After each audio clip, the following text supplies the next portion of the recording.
9월 2일 수요일 예레미야 26장 16절부터 24절까지의 말씀입니다.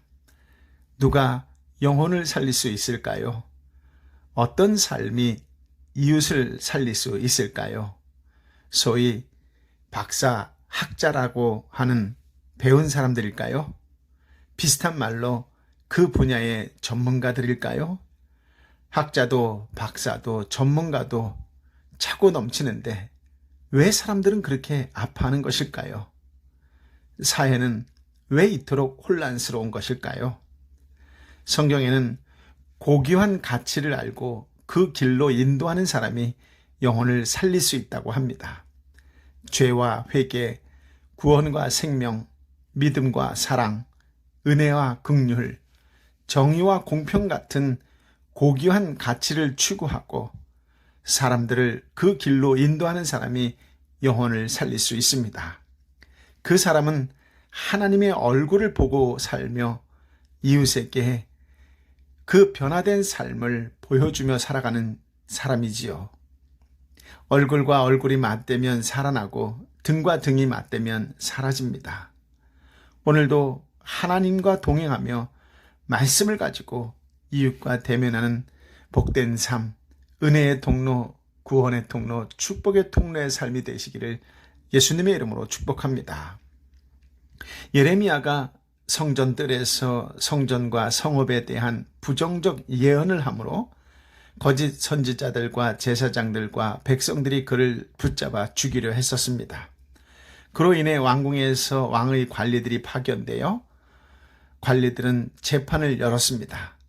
선지자들과 제사장들과 백성들의 고소가 있었고 예레미야의 증언이 있었습니다.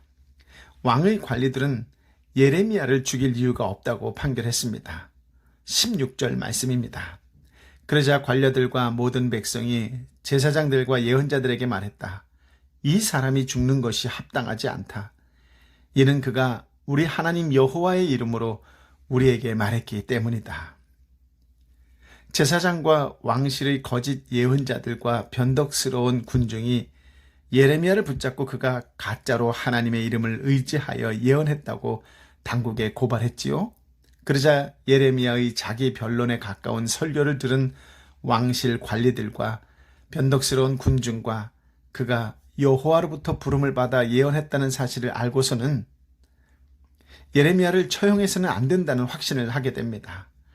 그러자 그 땅, 그 지방의 장로 중 몇 사람이 일어나 백성들에게 예레미야를 변호합니다. 17절부터 19절까지의 말씀인데요. 그 땅의 장로들 가운데 몇 사람이 일어나 백성의 모든 회중에게 말했다. 유다 왕 히스기야 때 모레셋의 미가가 이렇게 예언한 적이 있다. 만군의 여호와께서 이렇게 말씀하셨다. 시온이 밭처럼 경작될 것이고 예루살렘이 폐허더미가 될 것이며 성전의 산이 숲의 높은 곳처럼 될 것이다. 그때 유다 왕 히스기야와 모든 유다가 그를 죽였는가?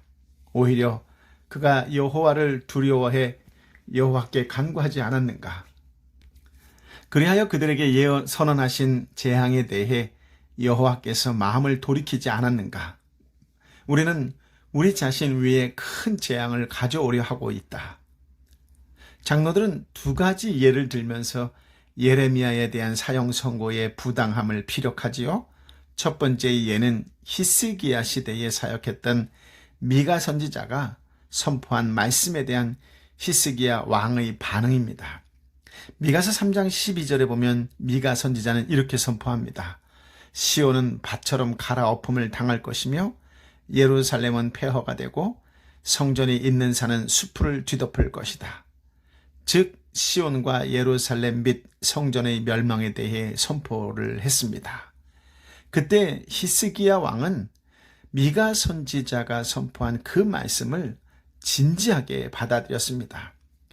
그래서 히스기야 왕은 재앙에 대한 뜻을 돌이켜 주시길 간구했습니다. 하나님은 그의 기도를 들으셔서 뜻을 돌이켜 심판하지 않으셨지요. 하나님의 말씀을 전하고 예레미야를 죽이는 것은 스스로 재앙을 불러오는 일이라고 할 수 있습니다. 20절부터 23절까지의 말씀인데요. 함께 읽어보겠습니다.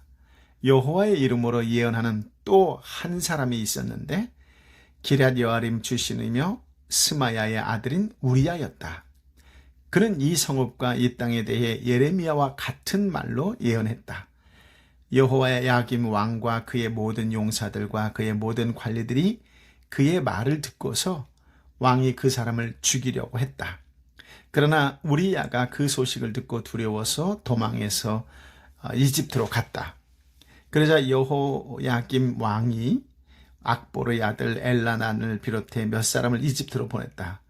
그들은 이집트에서 우리야를 데려와서 여호야김 왕에게 데려갔고 여호야김 왕은 그를 칼로 죽이고 그의 시체를 평민들의 공동묘지에 던졌다.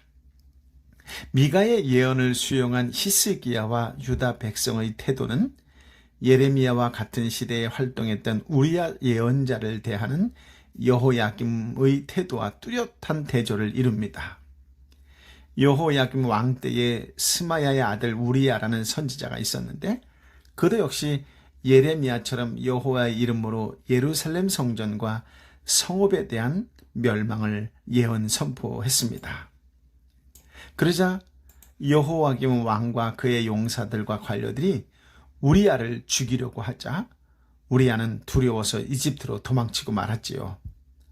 여호야김 왕은 우리야의 이러한 행동이 하나님의 말씀에 대한 확신이 없다는 것을 보여주는 것으로 판단한 듯 이집트로 악볼의 아들 엘라단을 비롯해 몇 사람을 보내어 우리야를 사로잡아 와서 죽이고 일반 백성의 묘지에 그 시체를 던져버렸습니다. 주님의 복음을 전하는 길은 기쁨과 영광이 있지요. 그러나 고난도 함께 있다는 사실을 꼭 기억하시기 바랍니다. 복음을 전할 때 예레미야 같은 예도 있고 우리야의 예도 있습니다. 당당할 수도 있지만 두려워할 수도 있습니다. 인간의 마음이 그렇지 않습니까? 일사각오의 마음도 있지만 도망칠 수도 있습니다. 그런데도 전하지 않을 수는 없다는 것이지요. 때로는 우리야의 경우처럼 목숨을 잃을 수도 있고 물질이나 다른 것을 다 빼앗길 수도 있습니다. 그러나 하나님께서 주신 말씀은 절대로 빼앗을 수 없다는 것입니다.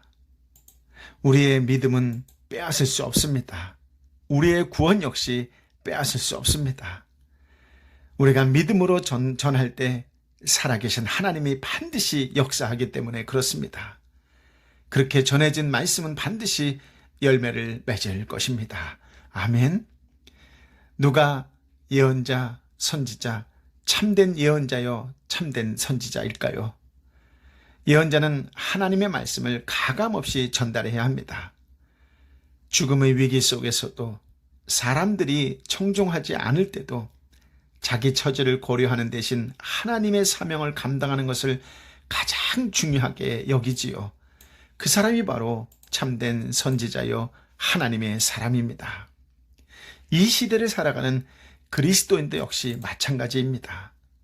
자기 배만 채우며 그럴듯한 말과 아첨하는 말로 이웃을 현혹하는 자가 아니라 힘들고 어려워도 하나님의 도구로 쓰임받은 자의 인생을 살아가는 자가 바로 성도입니다. 그 인생이 향기 나는 인생이요 참 아름다운 인생이지요. 저와 여러분의 인생이 향기 나는 인생이요 아름다운 인생으로 살아가는 참된 그리스도인의 삶이 되시기를 예수님의 이름으로 축복합니다. 아멘. 24절 말씀인데요. 함께 읽어보겠습니다. 그러나 사반의 아들 아히감의 손이 예레미야와 함께해 예레미야가 백성들 손에 넘겨져 죽임을 당하지 않게 됐다. 아멘. 여호와 이레야 하나님을 찬양합니다. 왕실 관리들과 모든 백성 및 일부 장로들이 예레미야의 무죄를 선언했음에도 24절에 보니 사반의 아들 아히감이 개입해 예레미야를 처형 위험으로부터 구출했다는 하는 것을 보니 무죄 판결이 최종 판결이 아니었음을 확인할 수 있습니다. 여전히 예레미야를 죽이려는 세력이 있었던 것이지요. 하지만 여호와 이레의 하나님은 도울 사람을 준비해 놓으셨습니다. 하나님의 사명을 감당하려고 할 때 위협이 따를 수 있지요. 그럴 때 그 생명이 하나님께 달린 줄 알고 담대히 감당해야 합니다. 예레미야는 성전과 성읍의 멸망에 대한 하나님의 말씀을 가감없이 전함으로 죽음의 위험에 있었으나 하나님이 왕의 관리, 귀족, 아히감 등과 같은 사람들을 통해 죽지 않게 도우셨습니다. 하나님의 나라는 자기가 가진 것으로 섬기는 것입니다. 작은 벽돌이 차곡차곡 쌓여 성벽을 이루는 것처럼 한 사람의 작은 섬김과 헌신이 하나님 나라를 풍성하게 하지요. 지금 있는 곳에서 하시는 일에 대하여 자부심을 갖고 성실하게 감당하시기 바랍니다. 매일 다람쥐 쳇바퀴처럼 반복된다고 할지라도 하나님은 그것을 사용하십니다. 여러분 한 사람 한 사람 하시는 일 가운데 하나님께서 지혜와 은혜를 부어주시기를 예수님의 이름으로 축복합니다. 연약하고 보잘것없이 보일지라도 주변 상황에 흔들리지 말고 할 수 있는 대로 그 자리에서 감사하며 찬양하며 의를 이루도록 최선을 다할 때 하나님이 보시기에는 가장 아름다운 인생이 될 것입니다. 지금 우리에게 주어진 인생을 소중한 시간이고 기회로 삼으시기 바랍니다. 있는 그 자리에서 선한 영향력을 발휘하는 삶이 되시기를 바랍니다. 세상을 두려워하지 말고 하나님을 의지하며 담대히 행하십시오. 여호와 이레의 하나님, 살아 역사하시는 하나님의 도우심이 함께 하실 줄 믿습니다. 하나님께서 여러분의 삶 가운데에 일터 가운데에 시시때때로 개입하는 놀라운 도움이 함께 하시기를 우리 주님 예수 그리스도의 이름으로 축복합니다. 아멘. 아버지 하나님, 하나님의 말씀 한마디 한마디를 바르게 전하는 것이 영혼을 살릴 수 있는 길이라고, 그것이 내 이웃을 살리는 것이라고 하는 분명한 소명과 사명을 가지고 하나님의 말씀을 있는 그대로 전하려고 했던 예레미야의 삶을 보게 하여 주시니 감사합니다. 그 삶을 들여다보며 나는 얼마나 고귀한 가치를 추구하며 사는 한 영혼이라도 더 살리려고 애쓰고 수고하는 믿음의 사람이었는지 나의 믿음을, 나의 신앙을 되돌아보는 생명의 말씀을 허락하여 주시니 감사합니다. 이 땅에서 내가 어떻게 살아야 되는지에 대하여 분명히 깨닫고 알게 하여 주시니 감사합니다. 우리 하나님 여호와의 이름으로 살아가는 믿음의 사람이 되게 하여 주옵소서. 날마다 내가 말씀을 통하여 깨달은 것만큼 삶 속에 그대로 적용하며 살아가려고 하는 말씀의 사람이 되게 하여 주옵소서. 내 삶이 그리스도의 향기가 드러나는 삶으로 인하여 힘들고 지친 이웃의 영혼이 새 힘을 얻게 되는 놀라운 하늘의 역사가 나타나는 축복의 통로의 역사가 되게 하여 주옵소서. 아버지 하나님, 세상의 교인들을 손가락질한다 할지라도 두려워하지 않게 하여 주옵시고, 오히려 저들과 함께 눈물 흘리지 않고 저들과 함께 진정으로 기뻐할 때 기뻐하지 못했던 것을, 시기하고 질투했던 것을 회개하며 이제 나만이 아니라 내 가족만이 아니라 내 이웃을 살리는 진정한 그리스도인의 한 사람으로, 참된 복음을 깨달은 자의 한 사람으로 예수님의 제자로 살아가겠노라고 하는 새로운 결단이 이 시간 있게 하여 주옵소서. 주께서 말씀하신 그 복음이 증거되어질 때에, 믿음으로 전할 때에 살아계신 하나님의 역사가 나의 역사가 될 줄 믿습니다. 그런 확신을 가지고서 세상 속에 살아가는 참된 그리스도인의 한 사람이 되게 하여 주시어서 나와 가족만이 살아나는 것이 아니라 내 이웃을 살리고 공동체를 살리고 민족과 열방을 살리는 생명의 씨앗, 복음의 씨앗, 축복의 통로의 삶이 되게 하여 주옵소서. 특별히 어렵고 힘든 이런 상황과 환경 속에서 육신의 연약함으로 너무나도 지쳐있고 절망 가운데 있는 내 사랑하는 형제와 자매와 그의 가족들을 불쌍히 여겨주시어서 아버지 하나님, 다시 한번 새 힘과 새 능력을 허락하여 주옵소서. 회복의 역사를 허락하여 주옵소서. 하나님 살아계신다라고 하는 믿음으로 하나님 어떤 상황 환경 속에서도 흔들리지 않도록 붙잡아 주시옵소서. 연약한 육신을 붙잡아 주시옵소서. 아버지 하나님, 경제적으로 사회적으로 너무나 혼란하고 너무나 다 무너진 것과 같은 절망과 좌절 속에 있는 내 사랑하는 형제와 자매를 불쌍히 여겨 주옵소서. 내 이웃을 아버지 하나님 긍휼히 여겨 주옵소서. 다시 한번 은혜를 부어 주옵소서. 다시 일어설 수 있는 능력을 허락하여 주옵소서. 아버지, 눈물 흘려 기도하는 아버지의 아들, 아버지의 딸들을 받아 주시옵소서. 다시 회복의 역사를 허락하여 주옵소서. 예수의 이름으로 일어날지어다. 예수의 이름으로 열릴지어다. 예수의 이름으로 치유될지어다. 예수의 이름으로 회복될지어다. 주님, 그럼에도 불구하고 믿음으로 선포하며 나아가는 내 사랑하는 형제와 자매요, 내 사랑하는 이웃들 되게 하여 주옵소서. 교회들 되게 하여 주옵소서. 다시 살아 역사하는 하나님의 놀라운 은혜가 우리 믿는 사람들의 한 사람 한 사람의 은혜요 역사가 되게 하여 주옵소서. 오 성령이여 임하여 주옵소서. 이제는 길이요 진리요 생명 되신 우리 주님 예수 그리스도의 은혜와 아버지 하나님의 크고도 놀라우신 사랑과 성령 하나님의 위례 역사 교통 충만하심이 그럼에도 불구하고 믿음의 사람답게 주께서 주신 그 복음을 붙잡고 일어나 내 사랑하는 가족과 이웃을 살리겠노라고, 마지막까지 겸손히 기도하며 섬기는 자가 되겠노라고 하나님 앞에 결단하고 결심하며 그렇게 세상 속에 한 걸음 한 걸음 뚜벅뚜벅 걸어가 나아가는 하나님의 사람들 한 사람 한 사람 머리 위에 저들의 눈물로 애통하는 심령으로 함께 기도하는 삼토와 일토의 사람들 가운데에 특별히 이 순간에도 이리 해야 될지 저리 해야 될지를 어떻게 해야 될지를 몰라 아파하고 힘들어하고 지쳐있는 내 사랑하는 선교사님들 한 분 한 분 가운데에 그 사역지 가운데에 함께하여 주옵기를 간절히 추고나옵나이다. 아멘.